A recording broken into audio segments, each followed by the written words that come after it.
SL. ಭೈರಪ್ಪನವರು ಅವರ ನಿಧನ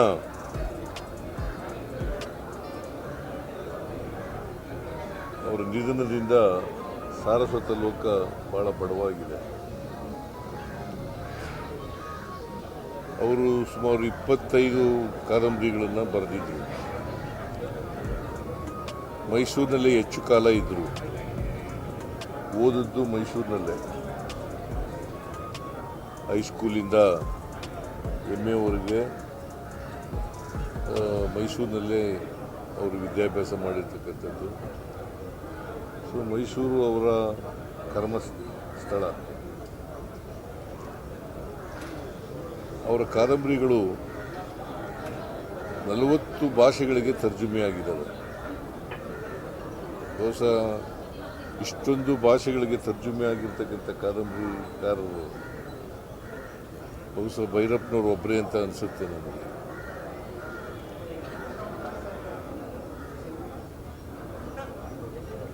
ಭಾಳ ಓದುಗರನ್ನ ಸಂಪಾದನೆ ಮಾಡಿದರು.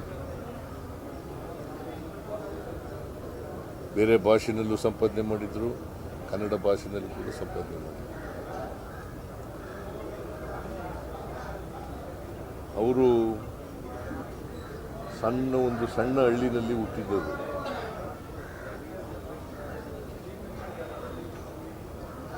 ಭಾಳ ಕಷ್ಟಪಟ್ಟು ಮೇಲಕ್ಕೆ ಬಂದಿದ್ದರು.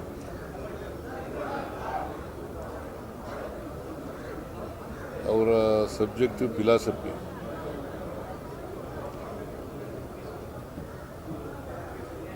ಆದರೆ ಸಾಹಿತ್ಯ ಕ್ಷೇತ್ರದಲ್ಲಿ ಭಾಳಷ್ಟು ಖುಷಿ ಮಾಡಿದರು.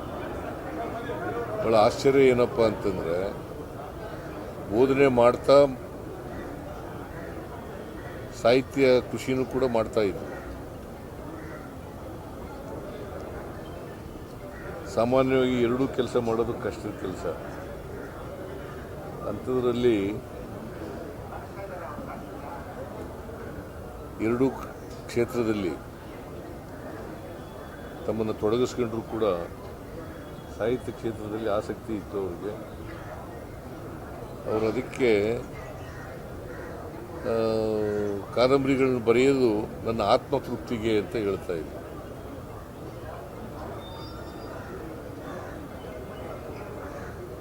ಅವರ ಕಾದಂಬರಿಗಳು ಜಗತ್ಪ್ರಸಿದ್ಧವಾಗಿರ್ತಕ್ಕಂಥ ಕಾದಂಬರಿಗಳನ್ನು ತಯಾರು ಬರೆದಿದ್ದಾರೆ. ನಾನು ಎಲ್ಲ ಕಾದಂಬರಿಗಳನ್ನು ಓದೋಕ್ಕಾಗಿಲ್ಲ, ಕೆಲವು ಕಾದಂಬರಿಗಳನ್ನು ಮಾತ್ರ ಓದಿದ್ದೀನಿ. ಅವರ ಬದುಕು ಇದೆಯಲ್ಲ, ಆ ಬದುಕಿನ ಅನುಭವದ ಮೇಲೆ ಕಾದಂಬರಿಗಳನ್ನು ಬರೆದಿದ್ದಾರೆ. ಸೊ ಇವರು ನಮ್ಮನ್ನೆಲ್ಲ ಅಗಲಿದ್ದಾರೆ. ಅವರ ಧರ್ಮಪತ್ನಿ ಇನ್ನೂ ಕೂಡ ಬದುಕಿದ್ದಾರೆ. ಅವರ ಮಕ್ಕಳು ಕೂಡ ಇದ್ದಾರೆ. ಒಬ್ಬರು ಮೈಸೂರಿನಲ್ಲಿದ್ದಾರೆ, ಇನ್ನೊಬ್ಬರು ಲಂಡನ್ನಲ್ಲಿದ್ದಾರೆ. ಈಗ ತಾನೇ ಅವ್ರನ್ನ ಭೇಟಿ ಮಾಡಿದೆ. ಅವರ ಆತ್ಮಕ್ಕೆ ಚಿರಶಾಂತಿ ಕೋರ್ತಾ ಅವರ ಧರ್ಮಪತ್ನಿಗೆ ಮತ್ತು ಅವರ ಮಕ್ಕಳಿಗೆ, ಅವರ ಅಭಿಮಾನಿಗಳಿಗೆ, ಅವರ ಸ್ನೇಹಿತರಿಗೆ ಅವರ ಸಾವಿನ ದುಃಖವನ್ನು ಭರಿಸಲಿ ಅಂತೇಳಿ ನಾನು ಹಾರೈಸ್ತೇನೆ, ಪ್ರಾರ್ಥನೆ ಮಾಡ್ತೇನೆ. ಒಂದು ಸ್ಮಾರಕ ನಿರ್ಮಾಣ ಮಾಡಬೇಕು ಅಂತ ಮನವಿ ಬಂದಿದೆ ಸರ್. ಸ್ಮಾರಕ ನಿರ್ಮಾಣ ಅವ್ರ ಹೆಸರಲ್ಲಿ ಸ್ಮಾರಕ ಮಾಡಿದ್ರೆ ಗೌರವ ಆಗುತ್ತೆ, ಆ ಮನವಿ ಬಂದಿದೆ ಸರ್. ಈಗ BJP ಅವರು ಹೇಳ್ತಾರೆ ಅಂತ ಮಾಡಲ್ಲ ನಾವು.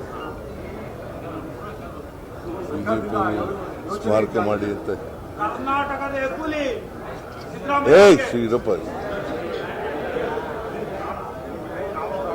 ಸ್ಮಾರಕ ಮಾಡೋಣ. ಎಲ್ಲಿ ಮಾಡಬೇಕು, ಅದು ಮೈಸೂರಿನಲ್ಲಿ ಮಾಡಿದ್ರೆ ಒಳ್ಳೇದು ಅಂತ ಅಂದ್ಕೊಂಡಿದ್ದೀನಿ. ಮೈಸೂರಿನಲ್ಲೇ ಸ್ಮಾರಕ ಮಾಡಲಿಕ್ಕೆ ನಮ್ಮ ಸರ್ಕಾರ ಕ್ರಮ ತಗೊಳ್ತದೆ ಅಂತಕ್ಕಂಥ ಮಾತುಗಳನ್ನು ಹೇಳಲಿಕ್ಕೆ ಬಯಸ್ತೀನಿ. ಯಾಕಂದರೆ ಅವರು ಬಹುಪಾಲು ಅವರ ಬದುಕಿನಲ್ಲಿ ಮೈಸೂರಿನಲ್ಲೇ ಇದ್ದದ್ದು. ಓದಿದ್ದಲ್ಲೇ, ಅವರ ಕರ್ಮಕ್ಷೇತ್ರ ಅಲ್ಲೇ, ಮತ್ತು ಅವರು ವಿದ್ಯಾರ್ಥಿಯಾಗಿದ್ದಾಗಲೇ ಪ್ರಾರಂಭ ಮಾಡಿದರು ಬರವಣಿಗೆಯನ್ನು. ಸೊ ಅವರು ಸಾವಿನಿಂದ ಭಾಳ ದುಃಖ ಆಗಿದೆ ಅಂತಕ್ಕಂಥ ಮಾತುಗಳನ್ನು ಹೇಳಲಿಕ್ಕೆ ಬಯಸ್ತೀನಿ. ಅವರ ಬರಹ ಮತ್ತು ಚಿಂತನೆಗಳಲ್ಲಿ ಸಾಕಷ್ಟು ವ್ಯತ್ಯಯಗಳಿದ್ದು ನಿಮಗೂ ಅವರಿಗೂ ಕಂಪೇರ್ ಮಾಡಿದ್ದಾರೆ. ಆದರೂ ನೀವು ಅವ್ರ ಜೊತೆಗೆ ಸಾಕಷ್ಟು ಒಡನಾಟವನ್ನು ಇಟ್ಕೊಂಡಿದ್ದೀರಿ. ಬೇರೆ ಸಾಹಿತ್ಯ ಬೇರೆ, ಸ್ನೇಹ ಬೇರೆ, ನಮ್ಮ ದೃಷ್ಟಿಕೋನಗಳು ಬೇರೆ ಬೇರೆ. ಹಾಗಂತೇಳಿ ನಾನು ಅವ್ರ ದೃಷ್ಟಿಕೋನ, ಅವ್ರಿಗಿದ್ದಂಥ ದೃಷ್ಟಿಕೋನ, ನನಗಿದ್ದಂಥ ದೃಷ್ಟಿಕೋನ ಒಂದೇ ಆಗಿರಬೇಕು ಅಂತೇನಿಲ್ಲ. ಹಾಗಂತೇಳಿ ಅವರ ಅಭಿಮಾನಿ ಆಗಬೇಕು ಅಂತ ಏನಿಲ್ಲ, ಅಭಿಮಾನಿ ಆಗಬಾರ್ದು ಅಂತೇನಿಲ್ಲ.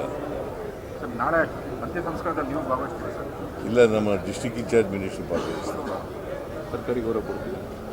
ಸರ್ಕಾರಿ ನಾನು ನಿನ್ನೆನೇ ಹೇಳಿದ್ದೆ, ಭಟ್ರು ನಿನ್ನೆ ತಕ್ಷಣ ನನಗೆ ಫೋನ್ ಮಾಡಿ ಹೇಳಿದ್ರು. ಪಟ್ನಾದಲ್ಲಿದ್ದೇನೆ ನಿನ್ನೆ. ಆಮೇಲೆ ನೆಕ್ಸ್ಟ್ ಭಟ್ರು, ವಿಶ್ವೇಶ್ವರ ಭಟ್ರು ಈ ಥರ ಭೈರಪ್ಪನವರು ಕಾಲವಾಗಿದ್ದಾರೆ ಅಂತ ಹೇಳಿದ್ರು. ಹೇಳಿದ ತಕ್ಷಣ ನಾನು ಅವರಿಗೆ ಪದ್ಮಭೂಷಣ ಪ್ರಶಸ್ತಿ ಸಿಕ್ಕಿತ್ತು, ಸರಸ್ವತಿ ಸಮ್ಮಾನ ಪ್ರಶಸ್ತಿ ಕೂಡ ಸಿಕ್ಕಿತ್ತು, ಅನೇಕ ಪ್ರಶಸ್ತಿಗಳು ಸಿಕ್ಕಿದ್ದವು. ಅದರಲ್ಲಿ ಭಾಳ ಮುಖ್ಯವಾದವು ಇವು ಪದ್ಮ ಪ್ರಶಸ್ತಿಗಳು, ಮತ್ತು ನಾಡೋಜ ಪ್ರಶಸ್ತಿ, ಸರಸ್ವತಿ ಸಮ್ಮಾನ ಪ್ರಶಸ್ತಿ, ಆಮೇಲೆ ರಾಜ್ಯೋತ್ಸವ ಪ್ರಶಸ್ತಿ, ಹೀಗೆ ಭಾಳ ಪ್ರಶಸ್ತಿಗಳು, ಪಂಪ ಪ್ರಶಸ್ತಿ, ಹೀಗೆ ಭಾಳ ಪ್ರಶಸ್ತಿಗಳೆಲ್ಲ ಸಿಕ್ಕಿದ್ದು. ಅವರು ಅದಕ್ಕೆ ಅರ್ಹರಾಗಿದ್ದರು ಅಂತಕ್ಕಂಥ ಮಾತುಗಳನ್ನು ಹೇಳಲಿಕ್ಕೆ ಬಯಸ್ತಾ ಇದ್ದೇನೆ. ಜ್ಞಾನಪೀಠ ಪ್ರಶಸ್ತಿ ಸಿಗಲಿಲ್ಲ ಅಂತಕ್ಕಂಥ ನೋವು ಅವ್ರಿಗೆ ಇರಬೇಕು. ಅವರು ಯಾವ ಪ್ರಶಸ್ತಿಗಳನ್ನು ಬಯಸ್ತಾ ಇರಲಿಲ್ಲ. ಬಟ್ ನನ್ನ ಪ್ರಕಾರ ಜ್ಞಾನಪೀಠ ಪ್ರಶಸ್ತಿ ಸಿಗಬೇಕಾಗಿತ್ತು.